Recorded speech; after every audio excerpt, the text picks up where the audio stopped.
شیاطین جنات سے کس طرح ہم محفوظ ہو سکتے ہیں،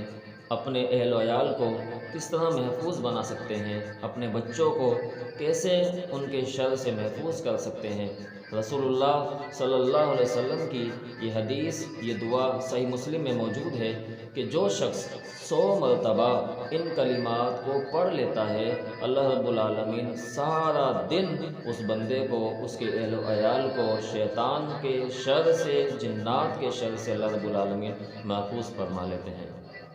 فرمایا لا الہ الا اللہ وحدہ لا شریک لہ لہ الملک ولہ الحمد وہو علی کل شیء قدیر۔ ترجمہ: اللہ کے علاوہ کوئی عبادت کے لائق نہیں، وہ اکیلا ہے، اس کا کوئی شریک نہیں، اسی کی بادشاہت ہے اور وہی ہر قسم کی تعریفوں کے لائق ہے اور وہ ہر چیز پہ قادر ہے۔ جب انسان یہ 100 مرتبہ پڑھ لے گا، اللہ رب العالمین سارا دن اس کو بھی اور اس کے اہل و عیال کو شیطان سے، شیاطین کے شر سے، جنات سے اللہ رب العالمین محفوظ فرما لیں گے۔